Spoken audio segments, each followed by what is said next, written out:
बचपन से मेरा ये था कि मम्मी पापा को घूमने लेके जाना है, साथ में घुमाना है, वर्ल्ड टूर कराना है। तो इसलिए वो घर पे ही रह गए। तो इतने सालों में वो कहीं भी नहीं निकले हैं। This is the first time hello everyone, welcome और welcome back. I hope you all are doing well. So अगर आप मुझे फॉलो करते हो, अगर आप मेरे ब्लॉग्स भी देखते हो, तो आपको पता है कि मैं लास्ट मंथ गई थी गोवा विद माई फैमिली और that trip was sponsored by me. तो बहुत सारे लोगों के मुझे DM पे मैसेजेस आए थे ऑन इंस्टाग्राम कि आपने ये कौन सा होटल बुक किया है, कितना खर्चा आया है, फ़्लाइट से गए थे, कैसे गए थे। So I thought I will make a video of this पूरा जो मैंने ट्रिप प्लान किया था, कैसे प्लान आउट करा है और कितने कितने मेरे एक्सपेंसेस आए हैं होटल के, फ़्लाइट्स के, फूड के, ट्रैवल के, और आप कैसे इस चीज़ को मैनेज कर सकते हो। That I am gonna discuss today. So if you interested then please keep on watching. Expenses होने वाले हैं on the basis of 3 adults and 1 kid। तो सबसे पहले बात करते हैं फ़्लाइट्स की। तो 2 ऑप्शंस थी। आई एम इन जलंधर, तो यहाँ से 2 ऑप्शंस थी। या तो मैं जलंधर से दिल्ली ट्रेन से जाऊँ और फिर दिल्ली से गोवा की फ़्लाइट लूँ। दूसरा ऑप्शन था कि मैं यहाँ से बाई कार चंडीगढ़ तक जाऊँ और फिर चंडीगढ़ से डायरेक्ट फ़्लाइट लूँ। मैंने ये दोनों का हिसाब लगाया था कि अगर मैं दिल्ली टू गोवा जाती हूँ या चंडीगढ़ टू गोवा जाती हूँ तो मुझे कितने एक्सपेंसेस पड़ेंगे। तो सारा हिसाब किताब लगा के अगर मैं दिल्ली टू गोवा जा रही थी और जो मैं चंडीगढ़ से गोवा जा रही थी उसमें 10-15 हज़ार रुपये का ही फ़र्क आ रहा था। तो देन आई डिसाइडेड कि देखो, अगर मैं दिल्ली से लेती हूँ फ़्लाइट तो मुझे पहले तो ट्रेन लेनी पड़ेगी और ट्रेन मुझे कब पहुँचाएगी दिल्ली रेलवे स्टेशन पे, फिर 3-4 बजे सुबह के पहुँचाएगी, फिर जाके फ़्लाइट होगी दोपहर की। तो पूरा सुबह से लेकर दोपहर तक वहाँ पे हैक्टिक बैठे रहना बच्चे के साथ, क्योंकि उसका भी फ़र्स्ट एक्सपीरियंस था और मम्मी का भी, मेरी मदर का भी फ़र्स्ट एक्सपीरियंस था फ़्लाइट का।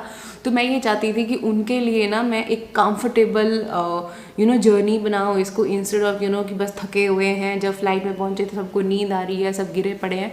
तो वो मैं नहीं चाहती थी। मैं चाहती थी कि ये दोनों ही इंजॉय करें, बिकॉज फ़्लाइट में मैं भी बहुत बार बैठ चुकी हूँ, मेरे हस्बैंड बैठ चुके हैं, वो भी गोवा जा चुके हैं, मैं भी गोवा जा चुकी हूँ। हमारे लिए वो नई जगह नहीं थी। बट ये स्पेशली जो ट्रिप प्लान किया गया था वो अमायरा के बर्थडे के लिए प्लान किया था और मम्मी के लिए प्लान किया गया था, ताकि ये दोनों ही इंजॉय कर पाएँ अपना गोवा का फर्स्ट ट्रिप और फर्स्ट अपना फ्लाइंग एक्सपीरियंस। तो मैं उसको बोरिंग या मैं उसको टायर्ड, थका हुआ नहीं करना चाहती थी। दैट्स वाई आई चोज़ कि मैं चंडीगढ़ से गोवा वाला ऑप्शन पिक करूं और मैंने वही पिक किया था। फ़्लाइट थी ये मैंने बुक करी थी in the month of April. Yes 5-6 महीने पहले बुकिंग मैंने करी थी, बिकॉज आई नो कि जितना पहले आप बुकिंग करते हो उतना ही आपको चीप पड़ती है फ़्लाइट। अगर आप बिल्कुल 1 या 2 महीने पहले करोगे तो वो आपको एक्सपेंसिव पड़ती है। तो 3+1 का आना और जाना, लाइक 2 वे की टिकट्स मुझे पड़ी थी 462, लाइक 54,462 रुपीज़ की ये मुझे पड़ी हैं फॉर 3 adult and 1 kid की। इसमें फूड इंक्लूडेड था और ये मैंने फ्लेक्सी फेयर किया था। इंडिगो की फ़्लाइट थी, मैंने गो आई बीबो से बुक करी थी ये फ़्लाइट्स और फ्लेक्सी फेयर मैंने सिलेक्ट किया था। तो फ्लेक्सी फेयर में क्या रहता है ना कि उसमें मतलब फ्लेक्सिबल होता है वो। तो फॉर एग्जांपल अगर बाई चांस आपका ड्यू टू एनी रीज़न, अगर किसी का भी, आप में से किसी का भी जाना अगर कैंसिल हो रहा है या प्रोग्राम पूरा कैंसिल हो रहा है, तो दिल कट ओनली आई थिंक 1500-2000 रुपया काट के, एंड देन बाकी का जो आपकी मनी है वो आपको पूरी रिफ़ंड हो जाती है। बाकियों के केस में इतना नहीं होता है। अगर आपने 50,000 लगाया तो मुश्किल से आपको 15-20 हज़ार वापस आता है, बाकी नहीं आता है। क्योंकि आई रिमेंबर एक बार जब हमारी शादी के बाद केरला की हमने बुक करी थी टिकट, तो बहुत ज़्यादा पैसे काट के उन्होंने हमें आधी 40-50% का हमें रिफ़ंड आया था। तो दैट्स वाई मेरे को था कि पता नहीं, अक्टूबर है तो अक्टूबर में इनकी मोस्टली कॉन्फ्रेंसेज होती थी। तो हम आई वॉज इन दैट कि हाँ, कहीं ऐसा ना हो कि इनकी कॉन्फ्रेंस आ जाए और फिर हम ये ना जा पाएँ, तो फिर मैं क्या करूँगी। तो दैट्स वाई फिर मैंने ये फ्लेक्सी फेयर ही चूज़ किया था। तो इसका आई थिंक 2000 रुपीज़ एक्स्ट्रा थे, but which was fine. And जो फ़्लाइट थी हमारी, ये फूड इंक्लूडेड वाली थी। चारों के ही 4 ऑप्शन थी। तो मैंने हिसाब लगाया कि अगर मैं वैसे करती हूँ और बिना फूड के कर रहे हैं और ऐसे अगर वहाँ पे हम कुछ ना कुछ खाएंगे तो वैसे भी 2000 रुपये के आसपास का तो खाना बन जाएगा। तो दैट्स वाई मैंने खाना भी बीच में ही इंक्लूडेड किया था, हम चारों का ही, आने का भी जाने का भी।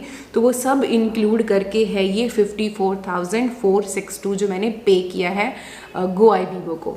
तो होटल, अगर आपने मेरे ब्लॉग्स देखे हैं यू नो कि मैं रिजॉर्ट पे रुकी थी, और उसको मैंने चूज़ कैसे किया था, मैंने बहुत सारे और भी रिजॉर्ट देखे थे और मैं बीच के पास जाती थी सो दैट यू नो हम कभी भी जाके बीच पे यू नो इंजॉय कर सकें। और बेसिकली मेरे को था कि मेरे को बीच पे बर्थडे सेलिब्रेशन करनी है, तो मुझे जो रिजॉर्ट था वो बीच के आसपास चाहिए था। तो बीच के आसपास वाले बहुत सारी और भी ऑप्शंस थी, पर उतनी ज़्यादा मुझे वो अच्छी नहीं लगी। रिव्यूज़ देखे मैंने, यूट्यूब पे बहुत सारी वीडियोस देखी थी, एंड इवन जो मैंने रिजॉर्ट फाइनली बुक किया था उसकी मैंने बहुत सारी रिव्यू वीडियोस देखी थी, बहुत सारे लोगों की बहुत सारी कंप्लेंट्स थी।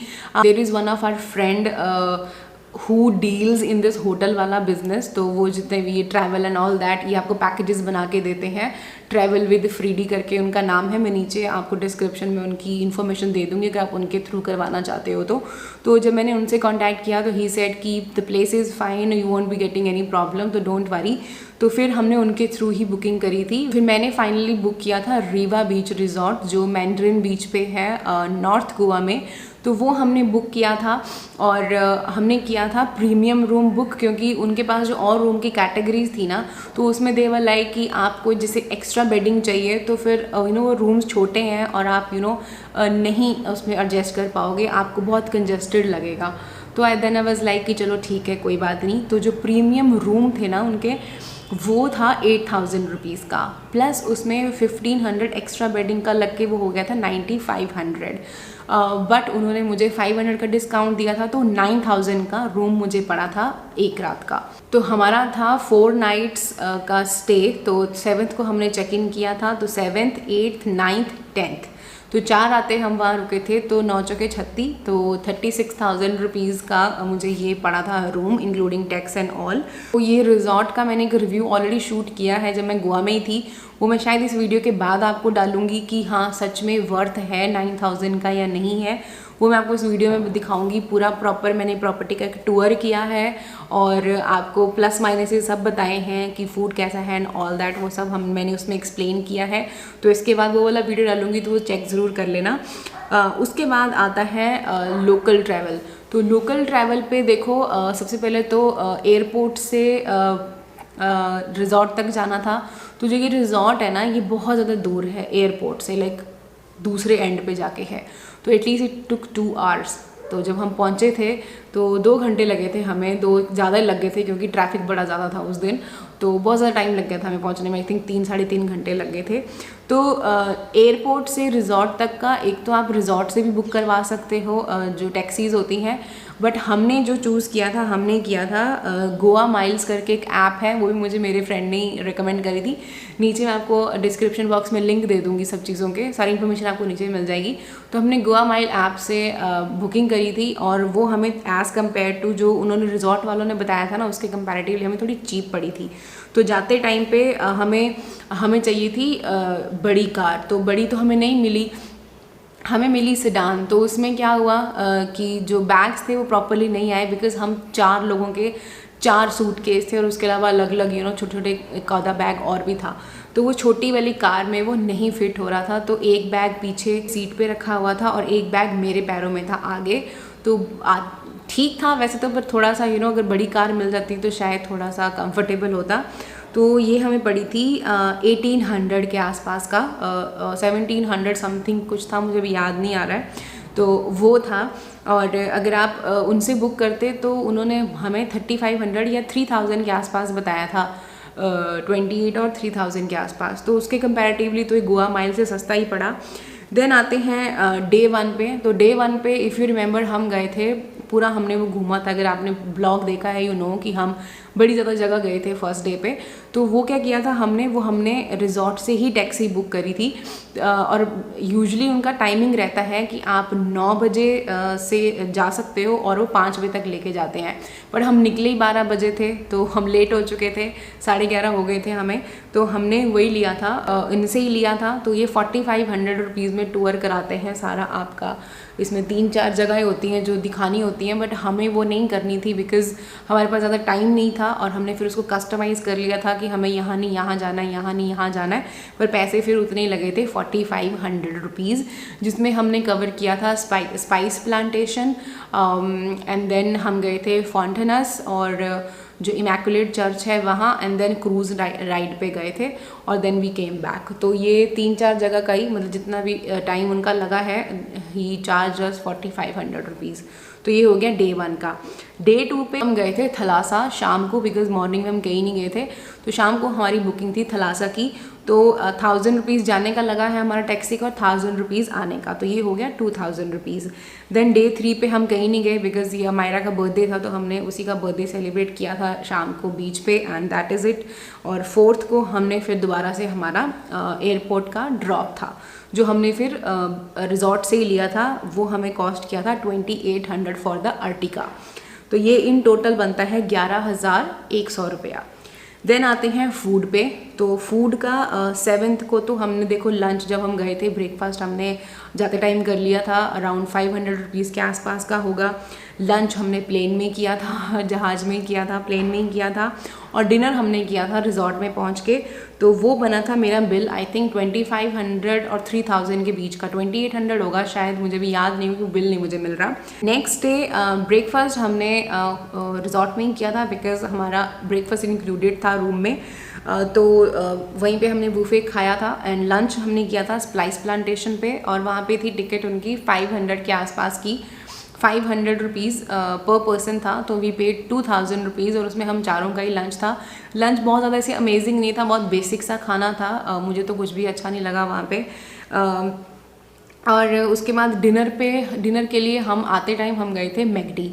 तो हमने मैकडी में खाना खाया था, तो वो अराउंड लगा के चलो 1000 के आसपास का बना होगा। तो 9th को ब्रेकफास्ट के बाद हमने आई गेस लंच स्किप किया था, और हम फिर गए थे शाम को अपना थलासा। तो थलासा में ही हमारा डिनर हुआ था बिकॉज़ वो 5:30-6 बजे की बुकिंग थी। तो हमने कहा फिर जाते खाना पड़ेगा, तो फिर लेट हो गए थे, फिर हमने नहीं कुछ खाया बिकॉज़ किसी को भी भूख नहीं थी।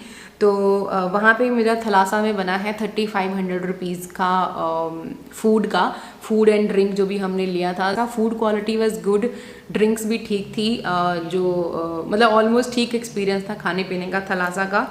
और बाकी तो आप ब्लॉग में देख ही सकते हो। और 10th को फिर अमायरा का बर्थडे था, तो morning breakfast as usual we had the buffet, and then lunch में हमने मंगवाई थी बिरयानी। तो वो पड़ी थी मेरे को 700 रुपीज़ की बिरयानी, प्लस 2 गुलाब जामुन मंगवाए थे मैंने। अच्छी खासी क्वांटिटी थी, उसी से हमारा काम हो गया था। एंड देन शाम को हमने केक कटिंग के बाद हमने रिजॉर्ट में ही खाना खाया था। Delicious fabulous dinner, I just love it. तब भी मेरा 3500 के आसपास का ही बना है बिकॉज उसमें मैंने ड्रिंक ली थी, मम्मी के लिए मैंने ड्रिंक ली थी मोजीटो, मैंने कॉकटेल बनवाया था, और 4-5 आइटम्स हमने खाई थी, momos, pizza, noodles, fish fries और 1-2 चीज़ें और थी। बट सबसे अमेजिंग मुझे लगा उनके मोमोज़, जो चिकन मोमोज़ थे, they were fabulous, like loved it.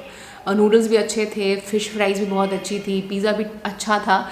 But एक पनीर वाली आइटम थी कश्मीरी समथिंग करके, सैफरन वाला कुछ करके था, वो बहुत ही बेकार था, वो नहीं मुझे अच्छा लगा। बट ये सारा खा पी के हमारा सिर्फ 3500 रुपये का बना था। तो ये टोटल बनता है खाने का 11,700 या 800 के आसपास का बनता है। तो हाँ, 12,000 के आसपास का है। नेक्स्ट आते हैं एक्टिविटीज़ पे। सो ये बना है मेरा, सबसे पहले तो हम गए थे फर्स्ट डे क्रूज़ पे, तो वो हमारी एक एक्टिविटी काउंट हुई है। तो वहाँ पे हमारे चार्जेस लगे थे 2100, 3 लोगों का, 4 लोगों की जो टिकट्स थी वो थी 2100 रुपीज़ की।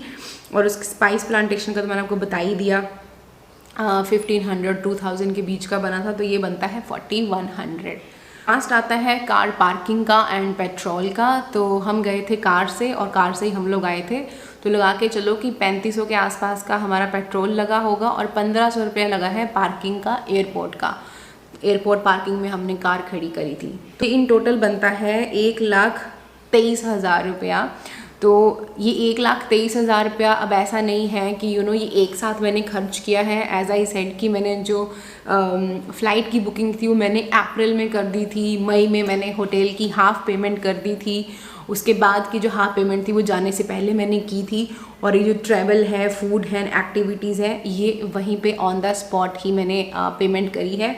तो बिकॉज मेन खर्चा था फ़्लाइट का, सबसे ज़्यादा जो ह्यूज था वो मैं ऑलरेडी कर चुकी थी, तो उसके बाद का हाफ़ ही मेरे पास बचा था। तो अगर आप भी प्लान कर रहे हो गोवा का तो कोशिश करना कि फ़्लाइट्स अपनी प्री बुक करना, लाइक 3-4 महीने पहले ही बुक कर लेना अपनी डेट्स फाइनल वगैरह करके, एंड देन उसके अकॉर्डिंगली अपना होटल बुक करना ना। होटल एंड रिजॉर्ट का देखो, अगर आपको रिजॉर्ट में ही रहना है then you can invest in a महंगा वाला रिजॉर्ट, बट अगर आपने घूमना है, बाहर इधर उधर जाना है, देन आई वुड से आप नॉर्मल वाला 3-4,000 रुपीज़ तक का भी होटल आराम से ले सकते हो। रिजॉर्ट के तभी इतने महंगे की तरफ जाना अगर आपने रहना ही वहीं है और वहीं पे एक्टिविटी करनी है।